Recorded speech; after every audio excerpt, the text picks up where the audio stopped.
Ouagadougou a abrité du 27 janvier au 5 février 2023 la 16e édition du Salon international de l'artisanat.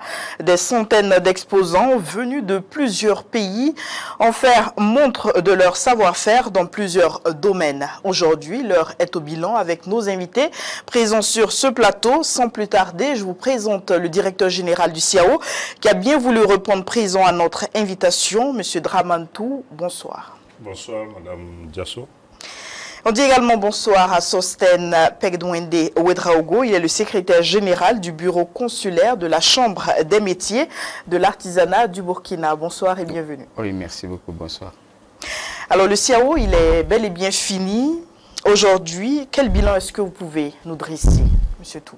Merci, Madame Vanessa Diasso, de nous avoir donné l'opportunité de faire tant soit peu un bilan provisoire de cette 16e édition du CIAO qui s'est passée dans de bonnes conditions, nous allons dire.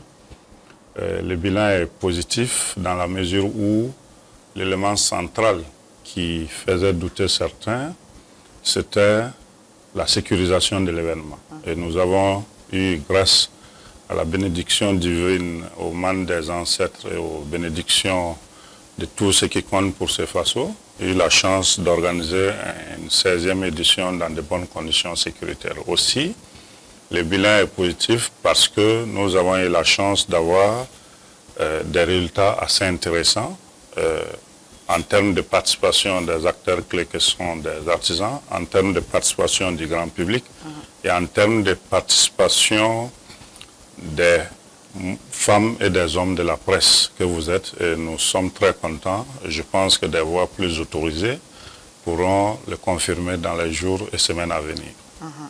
Donc, à tout point de vue, vous êtes satisfait de la tenue de cette édition-là? Très satisfait parce que l'élément clé qui nous inquiétait, c'était de pouvoir montrer à la face des Burkinabés, à la face du monde entier, et à ceux qui hésitaient toujours de venir à cette édition dans le contexte que nous vivons au Burkina Faso, que notre pays reste un pays capable d'organiser de grands événements. Et ce volet a été bien géré, l'aspect sécuritaire. Les artisans aussi ont répondu présent sur une estimation de 3500, nous avons eu la chance d'avoir 3600 et quelques. C'est une satisfaction. Au niveau des femmes et hommes des médias, pendant que nous espérons avoir 350 de 50 médias, nous avons eu la chance d'avoir plus de 60 médias qui sont accrédités avec plus de 500 journalistes. Vous voyez là des chiffres qui sont assez intéressants. Le grand public que nous avons estimé à 350 000 qui devrait venir chaque jour durant les 10 jours, pour faire un total de 350 000, nous avons eu la chance d'avoir plus de 360 000 visiteurs grand public. Vous saviez que nous faisons ces statistiques sur la base des pointages qui sont faits sur les tickets qui rentrent et sur les bâches d'accès permanents qui rentrent sur le site. Et la base de données nous permet d'avoir ces statistiques. Aussi, nous avons eu la chance, sur 50 acheteurs professionnels attendus, là-bas, nous avons pu mobiliser autour d'une trentaine. Je pense que ça doit être 32, c'est les chiffres provisoires. Et les commissions sont en train de travailler pour présenter les chiffres définitifs. Je pense, Inch'Allah. Mais en termes de recettes, est-ce qu'il y a déjà des chiffres? Ah oui, en termes de recettes. C'est le plus important. Oui, nous avons des chiffres assez intéressants. Au départ, nous avons estimé le budget autour de 805 millions de francs CFA. Et les résultats provisoires que mes services techniques en charge des recettes nous ont présentés nous font état des recettes autour de 790 millions en provisoire. Dans la mesure où il y a certaines où nous avons signé les conventions, mais nous n'avons pas encore reçu la recette directement dans nos comptes, on n'a pas pu recouvrer. Et pendant que les dépenses sont autour de 600 et quelques millions. Ça, c'est les dépenses provisoires. Mais telles que les choses se sont présentées, nous avons eu la chance de signer des conventions avec des partenaires que nous n'avions pas avant les rapports. les reports de l'événement. Donc, à ce titre-là, nous pensons qu'au finish, nous allons battre le record de 805 millions en recettes. Bien sûr, nous avons essayé d'être efficients dans l'engagement des dépenses pour pouvoir réussir ce que nous cherchons en dépensant moins au regard du contexte. Donc, nous pensons que nous aurons un résultat positif à la fin du bilan. Alors, la Chambre des métiers de l'artisanat du Burkina était également fortement représentée à cette édition du CIAO. On a pu le constater avec plusieurs stands occupés. À votre niveau, est-ce qu'on peut dire qu'il s'agit d'une édition réussie ou plutôt satisfaisante en termes de participation? Oui, merci beaucoup. Je pense qu'avec la Chambre des métiers, nous avions pu faire le travail qu'il fallait faire pour la réussite de cet événement. Nous avions pu mobiliser les artisans dans toutes les régions du pays. Nous avions participé, nous avions sélectionné les œuvres qu'il fallait pour participer à certaines compétitions. Et je pense que l'artisanat burkinabé est en phase de reconstitution pour notre pays. Donc avec la Chambre des métiers, je pense que le bilan du CIAO, c'est une joie pour les artisans burkinabés et aussi pour la Chambre des métiers. On a vu que des régions qui sont membres de la Chambre des métiers étaient présentes et même en compétition. Est-ce qu'il s'agit d'une première pour cette année? Non. Cette compétition est toujours lancée en période de CIAO par l'Assemblée nationale, son temps, et actuellement l'Assemblée législative de transition. Et ces prix sont spécialement dédiés à une compétition des 13 régions. Et les régions se mettent en œuvre pour que chaque région présente les œuvres de sa localité et en compétition. Et à la fin, on prime les 3 meilleures régions qui arrivent vraiment avec le thème, surtout avec le thème du CIAO en place, voilà, présenter les œuvres qui puissent aller dans le sens du développement, comme ce que le thème du CIAO le dit cette année. Alors, revenons au choix du mois de janvier pour la tenue de cet événement. Cela a été critiqué par certains exposants qui estiment qu'ils n'ont pas pu vendre suffisamment parce que le choix n'était pas adéquat. On était dans une période morose économiquement vu qu'on revenait des fêtes de fin d'année. Est-ce que vous estimez que ce choix a été fait au forceps ou il était un meilleur choix? Merci. Je pense que un élu consulaire est là, il va le confirmer. C'est vrai qu'habituellement, nous organisons l'édition fin octobre, début novembre, donc sur 10 jours. Vous verrez que la 17e édition, la date est déjà connue, le jour de la clôture, du 25 octobre au 3 novembre 2024. Habituellement, c'est ce que nous faisons, parce que nous sommes à une période où il n'y a pas de pluie et ça permet aux artisans d'être à l'aise, de fabriquer leurs biens et de venir les exposer, les vendre. Mais il faut tenir compte aussi de la puissance économique de l'acheteur. Oui, carrément, c'est un élément prépondérant que nous prenons en compte. Il se trouve que pour la 16e édition, la date de fin octobre, 28 octobre 2022 était prévue jusqu'au 6 novembre. Et pour des contraintes réelles que le pays vivait, les autorités ont eu la sage vision, n'est-ce pas, de repousser l'événement pour finalement consacrer les dates du 27 janvier jusqu'au 5 février 2023. C'est vrai, nous aussi nous avons entendu ces critiques, mais nous sommes partis... C'est parce que le CIAO ne voulait plus restituer les fonds reçus en termes de location des stands, que ce choix a été forcément maintenu. C'est un élément, mais l'élément central, ce n'est pas cela. L'élément central, c'est que c'est aussi logique. Nous sommes dans un environnement où d'autres pays organisent des salons. Il se trouve que dans les réseaux des responsables des foires et salons, dont je fais partie, les responsables des salons sont membres, nous avons une idée sur le calendrier des foires et salons du Burkina Faso et de l'Afrique, et particulièrement de la sous-région. nous avons regardé, nous organisons notre événement les années paires. Les années impaires, d'autres aussi pays organisent des salons concurrents. Et comme en année paire, nous n'avons pas pu l'organiser, il faut tenir compte du calendrier des autres salons qui sont aussi déjà programmés en année impaire pour ne pas se retrouver dans une situation où vous avez votre salon, un autre pays de la sous-région ou de l'Afrique a son salon, et les artisans que nous souhaitons mobiliser pour montrer le fait que le Burkina Faso, à travers Ouagadougou, est la capitale de l'artisanat africain, pour que ces artisans ne se retrouvent pas un peu éparpillés. Un, ça n'aide pas le CIAO. Deux, ça n'aide pas l'autre salon d'un pays frère et ami du Burkina. Mais ça n'aide même pas les artisans. Dans la mesure où quand il y a plus d'artisans en un seul endroit sur 10 jours, ça fait plus appel aux acheteurs professionnels qui savent qu'en venant, en dépensant une fois, ils ont la chance d'avoir beaucoup de produits de qualité donc pour faire des commandes. Deux, les artisans eux-mêmes qui ont des échanges d'expérience et dont certains participent au séminaire atelier.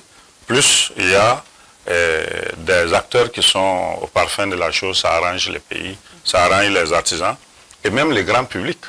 Lorsque le grand public va venir, parce qu'il y a un autre salon concurrent qui s'organise et qu'il souhaitait voir une catégorie d'artisans de l'île Malagasy, de l'Algérie, du Maroc, et qui ne viennent pas les trouver parce qu'il y a un salon concurrent qui, d'une manière ou d'une autre, a pu attirer des gens, vous comprendrez que notre salon risque de perdre de la valeur. Ça, c'est un élément prépondérant qu'il faut prendre en compte.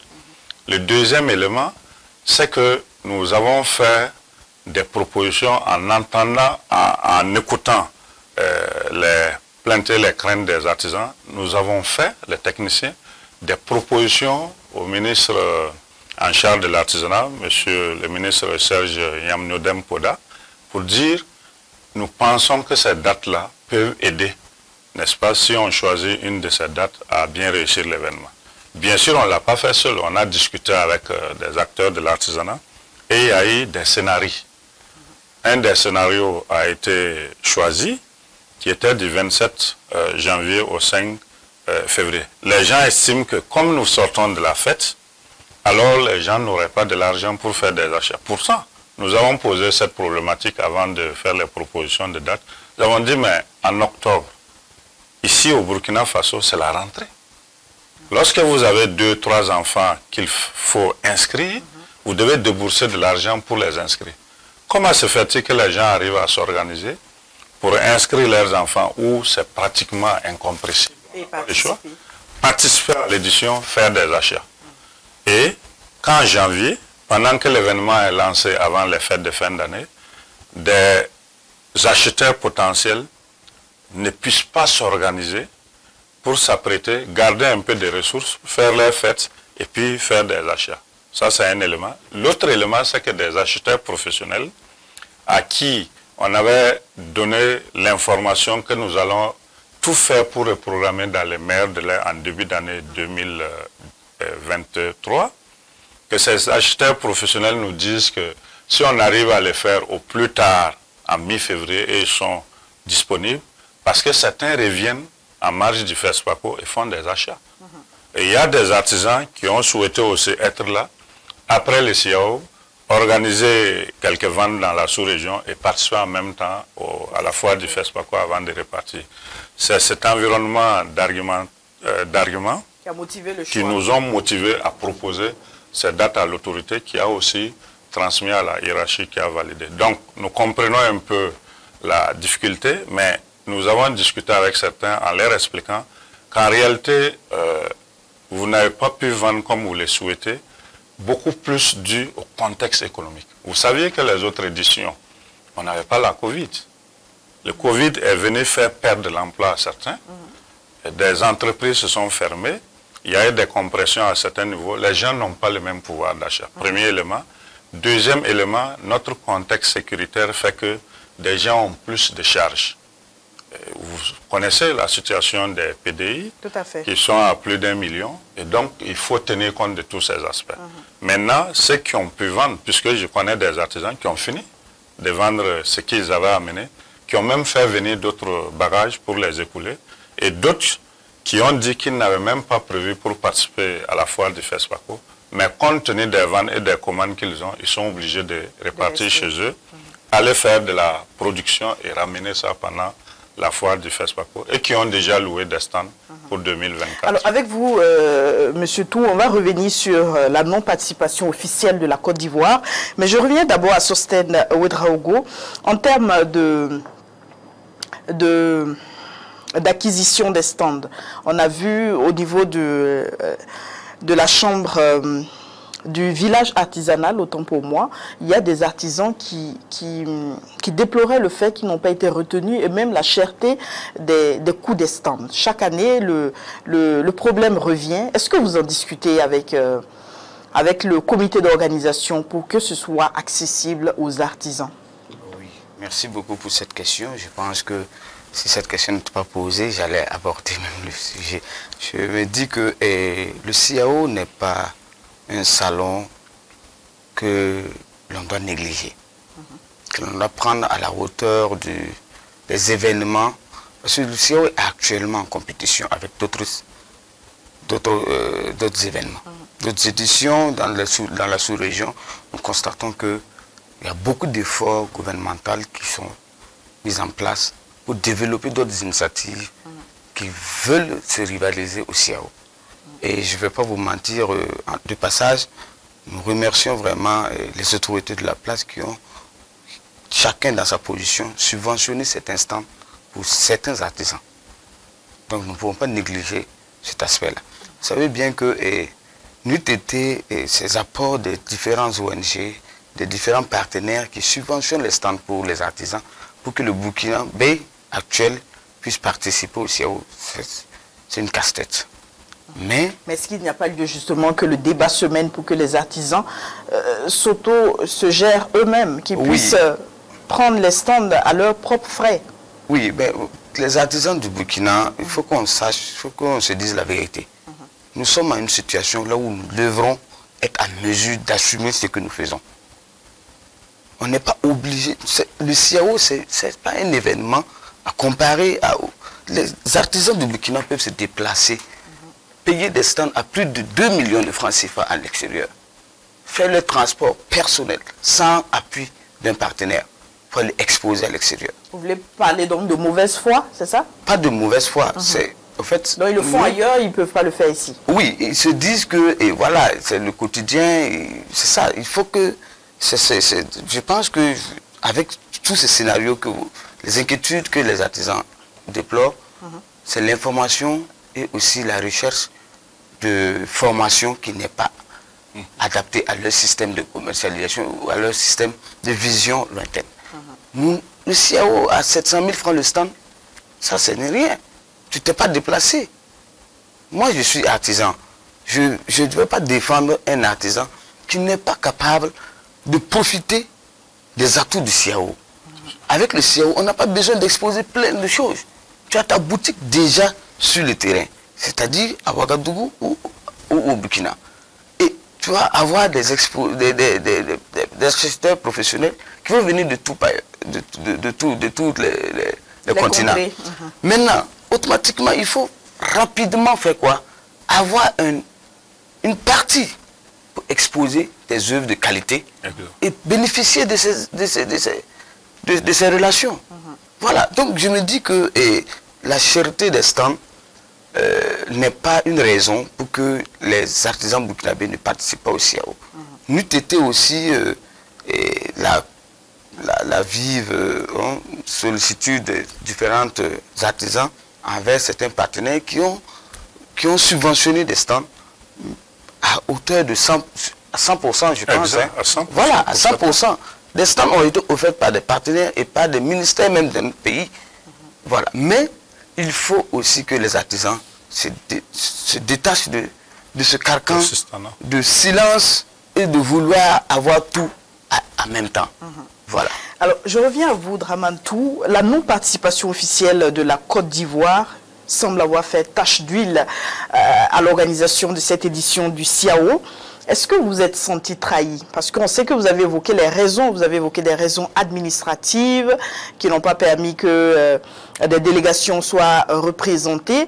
Mais En dehors de ces raisons qui ont été présentées, est-ce que vous êtes senti trahi? Est-ce qu'on peut qualifier cela de boycott? Bon, parce que c'est ce que beaucoup de Burkinabés l'ont perçu. Oui, si vous me permettez, avant de vous donner ma vision de la chose, je voudrais rebondir un peu sur votre question qui a été posée à l'élu consulaire. Voilà. Et très rapidement. Le coût des stands, c'est clair, c'est relativement élevé pour certains. Mais objectivement, en comparaison des autres salons et de ce que le Burkina Faso présente aux artisans, aux acheteurs professionnels et tous ceux qui peuvent aider à développer l'artisanat, nous pensons que ce n'est pas cher. Il a expliqué tout à l'heure, vous avez les stands climatisés de 9 mètres carrés à 700 000 francs CFA et ceux qui sont ventilés à 300 000 francs CFA 9 mètres carrés. Ils le savent et eux qui sont les élus consulaires les sensibilisent tout le temps. Vous pouvez vous organiser à 2 à 3 pour louer un stand. Prenez 300 000, si vous êtes 3, vous avez des produits artisanaux complémentaires et non concurrents. Vous pouvez prendre un stand. Vous pensez que, par exemple, on vient de clore la 16e édition. Nous avons déjà la date de la 17e. Donc, du 5 février, le 4 février d'ailleurs, samedi 4, on a annoncé la nouvelle date. Est-ce que vous pensez que 3 artisans qui sont dans des domaines complémentaires ne peuvent pas s'organiser et cotiser chacun de son côté 100 000 francs jusqu'au 25 octobre à venir 2024. Je pense qu'ils peuvent le faire. On les voit se plaindre parce qu'ils n'arrivent pas à vendre, ils ont des charges. Exact. Effectivement, il y a des charges, ils ont des difficultés pour vendre. Mais c'est pour ça, il a dit quelque chose qui me plaît. Il faut qu'ils s'organisent, se fassent davantage confiance et regardent face au contexte, qu'est-ce que nous pouvons faire. 1, soit pour adapter nos produits. 2, soit pour aller vers des partenaires qui sont là, qui accompagnent dans ce contexte difficile, pour soumettre à leur attention des possibilités d'accompagnement, des demandes d'accompagnement, des petits projets, et même leur chambre de commerce, et leur chambre des métiers de l'artisanat. Vous avez une structure, super structure qui est chargée de vous encadrer, de vous aider et d'être une interface entre vous et l'administration. Vous pouvez aller vers eux, ils vont proposer des idées, ils vont vous accompagner, vous allez le faire. Vous prenez l'ALT, qui a essayé d'aider à ce que chaque région du Burkina Faso puisse avoir un stand climatisé de 700 000 francs CFA pour exposer les meilleurs produits de la région. C'est un accompagnement des acteurs. Et ils sont venus ajouter un prix dont la première région a 2 millions de francs CFA et se sont montrés disponibles pour accompagner, pour mettre en œuvre une innovation du CAO qui est le tutorat, notamment en équipement ou d'autres fonds de roulement pour les aider à mieux produire. Donc, je pense que s'ils vont vers leurs organisations, leurs fêtières, lorsqu'ils vont poser les problèmes, des conseils vont être donnés et puis ils vont trouver les meilleures formules. Donc, pour moi, ça paraît cher, mais prenez celui qui quitte l'île, la grande île Madagascar, qui doit mettre ses effets dans les bateaux, qui doit venir payer des taxes pour récupérer et qui doit vendre. Et payer le même coût.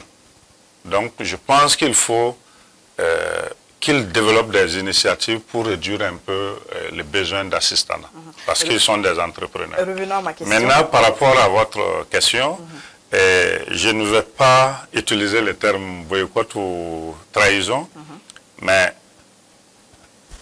l'argumentaire présenté, je le comprends, même si je ne suis pas trop d'accord avec.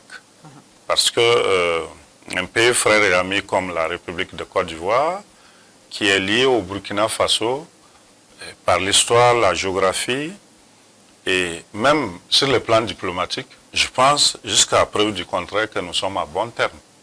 Et donc, lorsque les autorités ont écrit et que les autorités ivoiriennes ont répondu pour dire qu'elles sont d'accord pour être le pays invité d'honneur, pour nous, quelles que soient les contraintes administratives, qui sont essentiellement basées sur le fait que le budget n'est pas encore mis en place dans leur administration et qu'ils sont face à une situation qui ne leur permet pas de bien participer. Quelles que soient ces contraintes, je serai moi, en tant que technicien, content de voir peut-être le ministre ivoirien en charge de l'artisanat avec une jeune délégation de son département, accompagner les artisans qu'ils ont pu envoyer. Et je profite de leur dire merci sur ce volet. Le ministère en charge de l'artisanat a pu louer des stands pour 25 artisans ivoiriens qui sont là. Des artisans individuels aussi qui prennent au sérieux leur activité, qui estiment que c'est une entreprise viable et qui a de l'avenir, qui est l'élément de résilience des économies en difficulté, sont venus aussi en louant certains un stand, d'autres 3, 4, 5. Une seule entreprise artisanale qui loue 5 stands pour être sûr d'être sur tous les pavillons d'ici. Donc nous félicitons cela, nous sommes d'accord, mais ce volet particulièrement, j'estimais que de mon point de vue, et là mes idées ne sont pas aussi importantes que celles de la hiérarchie, que cet effort pouvait être fait parce que nous pensons avoir de bons liens. Mais est-ce que cela portait un coup à la tenue de l'événement? Objectivement, un coup on peut penser qu'il a porté un coup sur l'aspect diplomatie et amitié qu'on avait, parce que pour nous, lorsque vous allez vers votre ami, vers votre frère, vous dites, viens, j'ai une activité chez moi, et vous dites, oui, je viendrai, et qu'au dernier moment, vous ne venez pas, et l'info tombe à un moment donné, c'est un peu décevant. Mais ça n'a pas porté un coup sur la qualité de l'événement et sur les estimations qu'on voulait avoir, sur les résultats qu'on estimait. Parce que, je vous l'ai dit, il y a des artisans ivoiriens qui sont venus inscrits par le ministère en charge de l'artisanat et les ressources ont été versées. Il y a des frères et sœurs artisans ivoiriens qui se sont inscrits individuellement et certains d'entre eux ont même fini de vendre leurs œuvres, ont dû acheter des produits burkinabés qui sont fabriqués par des artisans avec lesquels ils sont en partenariat et les vendre aussi pour aider nos frères et sœurs artisans qui sont dans le même domaine de la joaillerie, ainsi de suite. Et puis, finalement, le salon est organisé pour les artisans, pour les acheteurs professionnels, pour présenter l'image d'un Burkina résilient. Mais je pense que tous ces résultats ont été atteints. Je vous ai fait cas d'une présence de journalistes d'autour de 600 et quelques. Je vous ai fait cas d'une présence d'acteurs d'un haut niveau qui sont venus visiter le salon, des acheteurs professionnels, des personnalités qui sont venues visiter le salon, les 9 ministres des pays membres du CODEPA, plusieurs ministres en charge du travail des pays africains, de l'Union africaine. L'Union africaine qui est même venue avec sa délégation, les élus, les députés de l'ALT, les élus consulaires de la Chambre des métiers, l'organisation du secteur informel du centre S, du centre et bien d'autres. Donc je pense qu'objectivement ça s'est très bien passé. L'Union européenne qui est venue avec sa délégation, beaucoup d'ambassades qui sont amies avec le Burkina Faso, d'ambassades de pays, sont venus. Et donc pour nous, c'est vrai que nous n'avons pas eu les frères et amis ivoiriens, mais ça n'a pas entaché la qualité du salon et les artisans peuvent le confirmer. Alors, Sostène Ouedraogo, très rapidement, quelle leçon est-ce que vous tirez de cette énième participation au CIAO? La plus belle.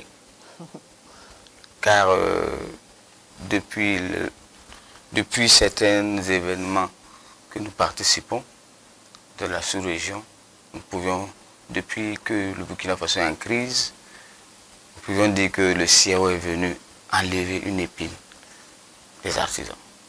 Car à cet événement, nous avions constaté que les Burkinabés sont de plus en plus solidaires. De plus en plus solidaires sur l'actualité que nous vivons, sur la sphère sécuritaire et aussi l'humanitaire.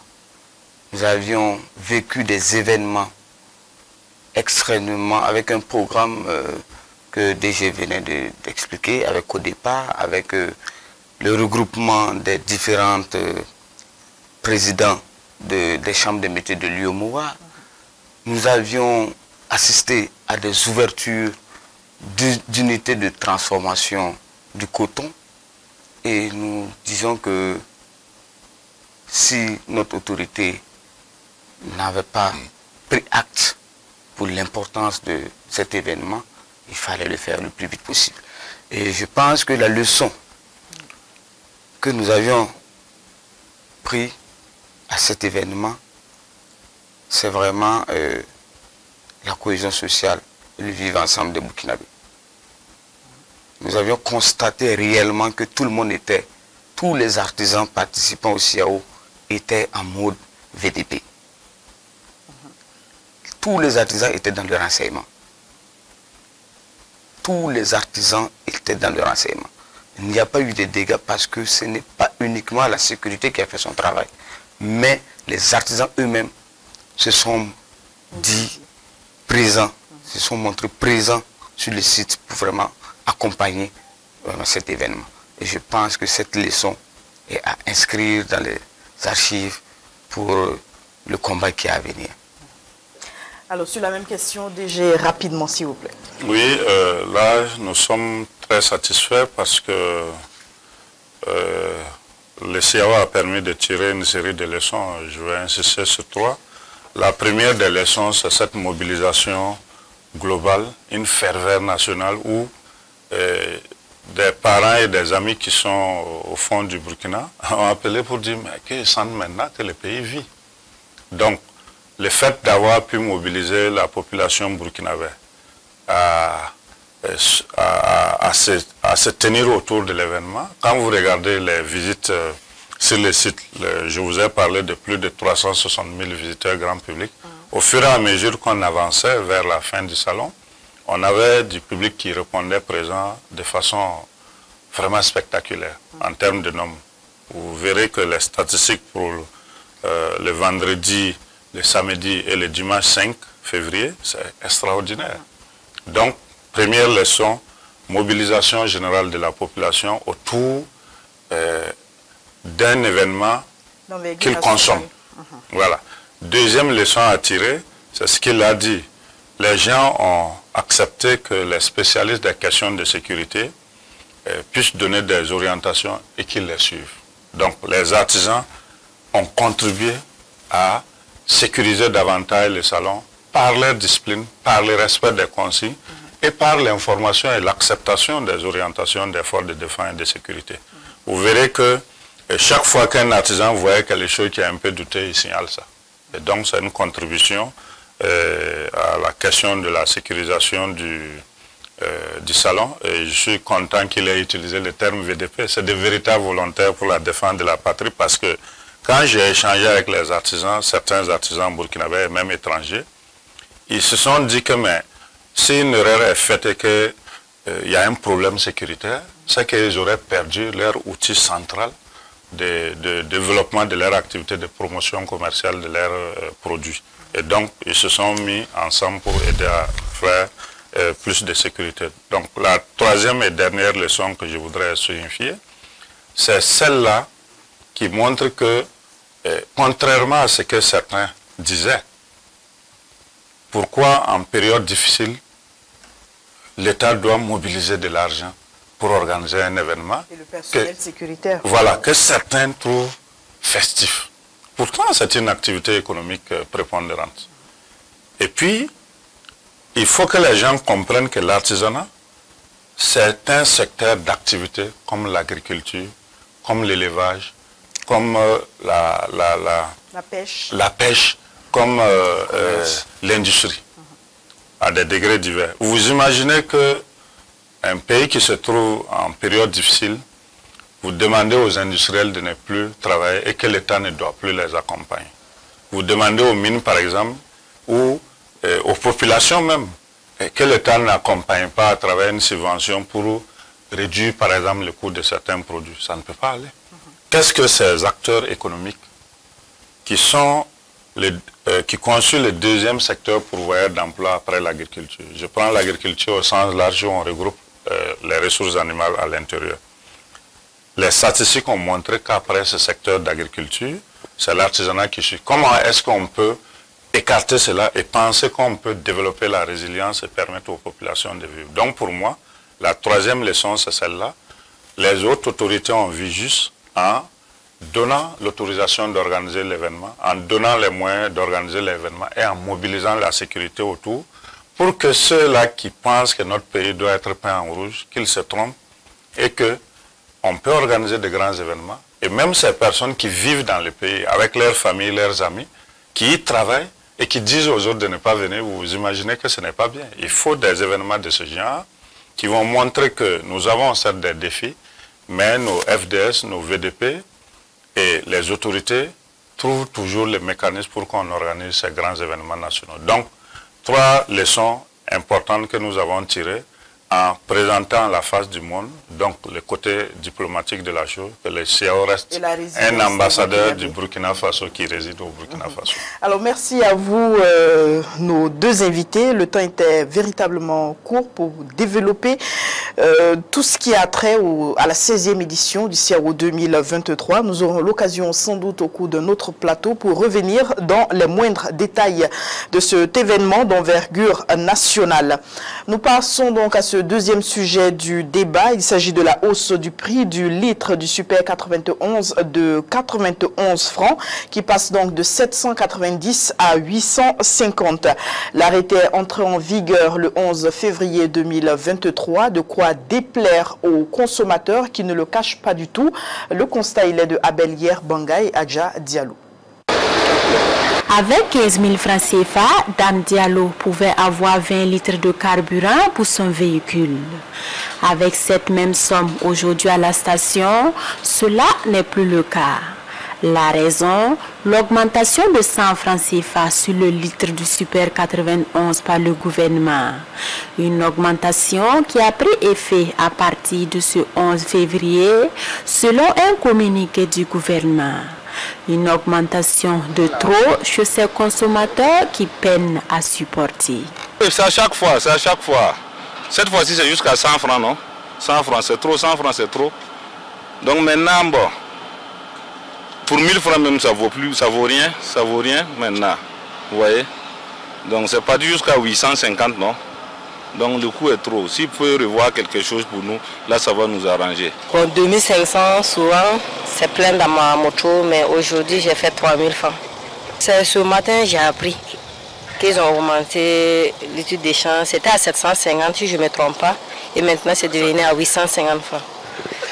La situation sécuritaire a déjà ralenti les activités économiques du pays.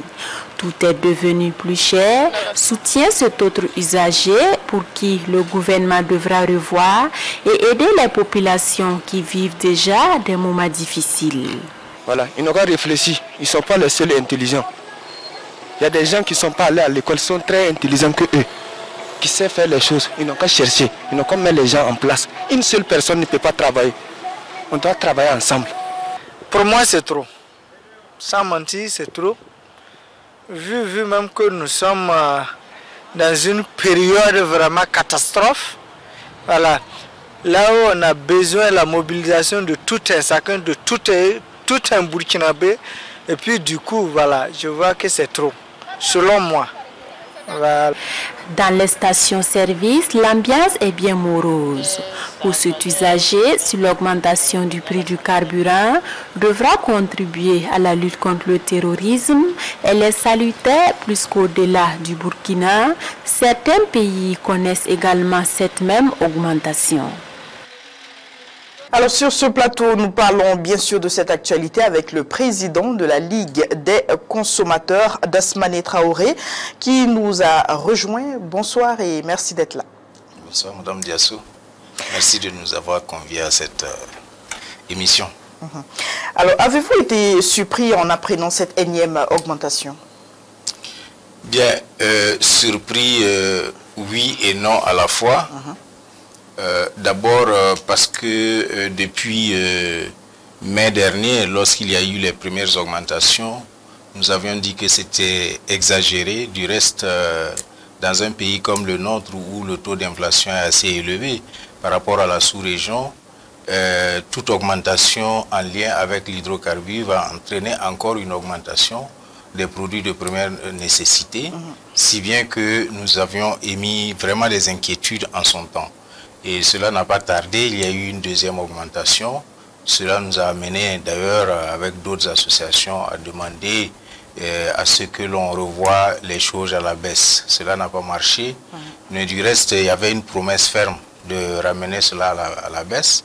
Mais avec le changement institutionnel intervenu le 30 dernier, nous sommes repartis à la charge pour demander ne serait-ce une diminution de 75 francs. Et malheureusement, contre toute attente, c'est plutôt une augmentation de 100 francs à laquelle nous assistons. Est-ce que vous avez été associé justement à la prise de cette décision? Non, comme vous l'avez appris comme le citoyen lambda? Nous l'avons appris comme le citoyen lambda et je le dis comme d'habitude, hein, les augmentations, on a l'impression que c'est un vase clos dans lequel donc la décision se prend. Cependant, il y a ce que l'on appelle le comité interministériel de détermination des prix des hydrocarbures où nous sommes membres. Mais en tant qu'observateur, à chaque fois qu'il y a augmentation, nous ne sommes pas associés. Nous avons appris ça comme tous les citoyens lambda. Je crois qu'ils ont leur raison, mais toujours est-il que quelque part, il ne faut pas que l'on nous mette chaque fois devant les faits accomplis pour nous dire donc d'encaisser. Alors parmi les raisons avancées justement, dans le mois de janvier, on a vu le ministre chargé du commerce qui était face aux députés de l'ALT pour faire une sorte de diagnostic de la gestion de la dette de la Sonabi, des centaines de millions de francs CFA qui doivent être justement alloués pour une meilleure gestion de cette société. Est-ce qu'on peut arriver justement à travers ce qu'il a dit à justifier cette hausse-là? Bien, je crois qu'on a l'impression que les choses se répètent. Depuis des années, chaque fois, c'est une tension de trésorerie qui amène donc à augmenter les prix. Une tension de trésorerie a fait ceci, a fait cela. Je crois qu'il faut quand même qu'on arrive à une réflexion pour trouver la solution de façon définitive. Parce qu'on ne peut pas à tout moment accuser une tension de trésorerie pour que le consommateur supporte le reste. Donc dans ce sens-là, il faudrait véritablement que des réflexions soient menées de façon à ce que cette tension de trésorerie s'arrête à un moment donné, parce que ça ne peut pas être continu. Et nous avons assisté les mois passés à des sorties, sinon la semaine dernière d'ailleurs, comme vous l'avez dit, au niveau de l'ALT, mais aussi au niveau de la télé où nous étions représentés. Et la nationale, en tout cas des hydrocarbures, n'a pas manqué de poser un certain nombre de difficultés en lien avec l'hydrocarbure. Et du coup, on sentait effectivement venir cette augmentation, d'autant plus que ce n'est pas seulement au Burkina que l'augmentation a été constatée.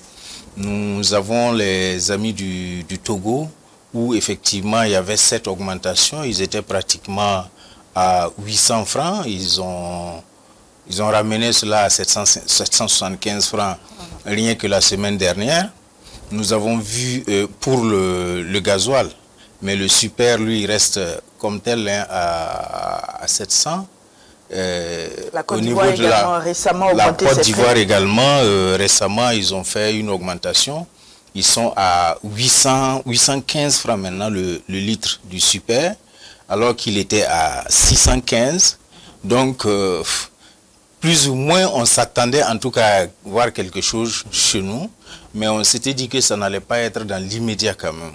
Parce que véritablement, il faut le reconnaître aujourd'hui, le taux d'inflation est tellement élevé, là je ne cesse de le répéter, que toute forme d'augmentation peut avoir une incidence encore sur le quotidien du consommateur et une incidence négative bien entendu. Et là, véritablement, nous sommes dans le regret de le constater.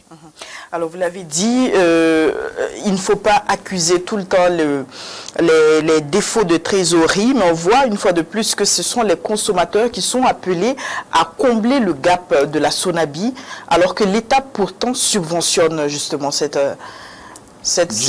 entreprise. On a souvent avancé des raisons qui, entre autres, se résumeraient à des sorties de carburant vers certains pays où le prix était nettement moins cher par rapport au nôtre.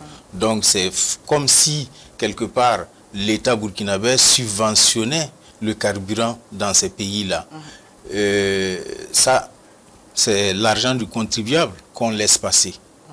Donc, quelque part, nous disons qu'il faudrait que l'État joue véritablement sa partition, parce qu'il y a des dispositions, il y a des dispositifs qui sont là et qui doivent effectivement empêcher cela.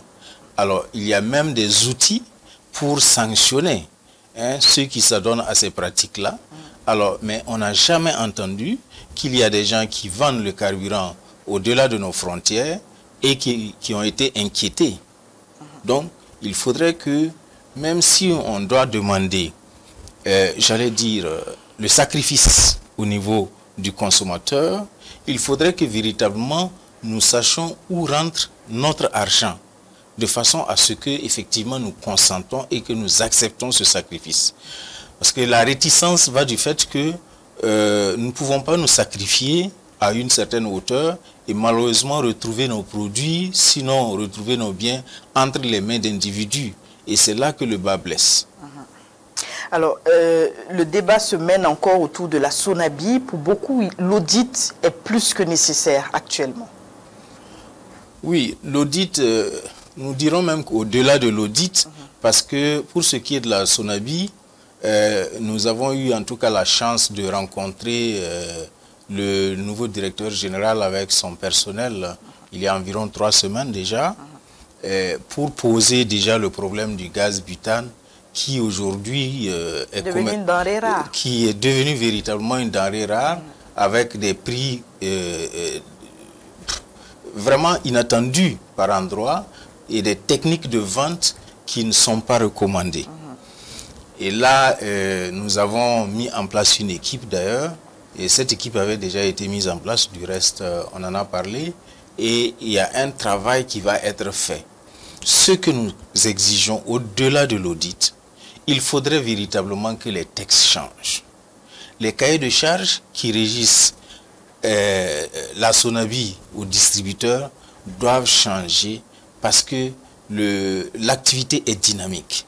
À partir du moment où l'activité est dynamique et que les textes ont été élaborés par les hommes, je crois qu'il faut suivre le courant des choses pour effectivement changer l'ordre des choses de façon à ce que effectivement le consommateur soit satisfait. Parce qu'il ne sert à rien de voir la Sonabi se débattre pour disponibiliser du gaz et que finalement sur le terrain, le consommateur n'en trouve pas.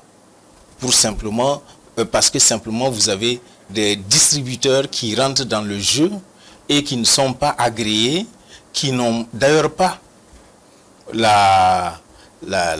j'allais dire l'autorisation de le faire, parce que les textes ne permettent pas à certains aujourd'hui de commercialiser du gaz, mais ils le font.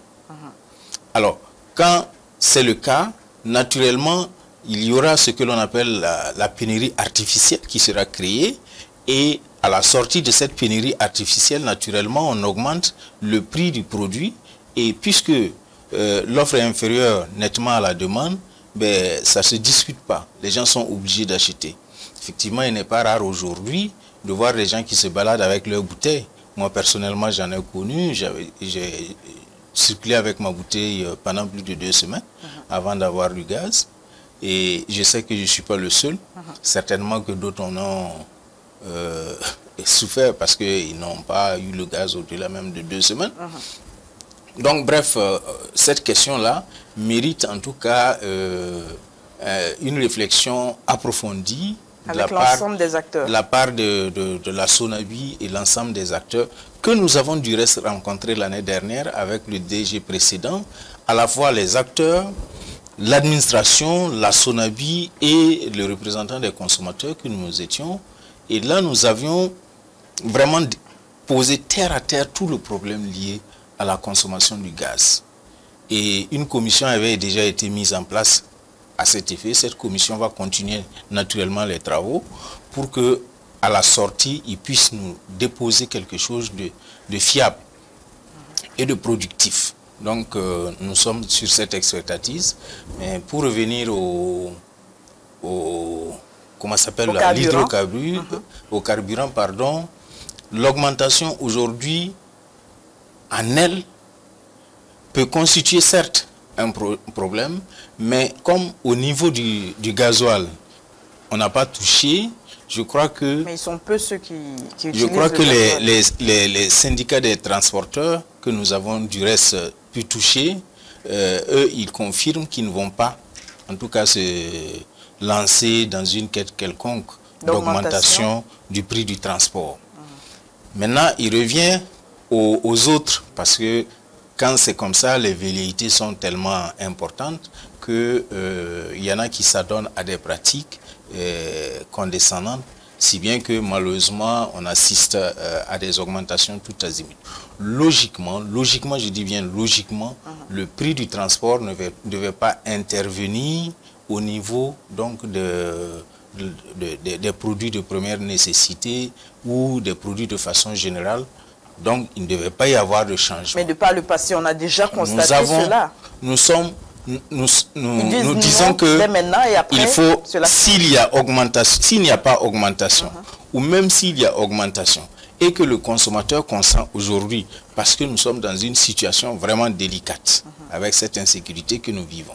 Si volontairement, donc, les consommateurs consentent de céder les 100 francs, il faudrait que l'État, à son tour, fasse le nécessaire de façon à ce qu'il n'y ait pas ces augmentations. Il faut un suivi véritablement sur le terrain. Et nous avons toujours dit qu'il faudrait que ce suivi-là soit médiatisé de façon à ce que ça serve de leçon pour ceux qui seront réprimés, pour les autres.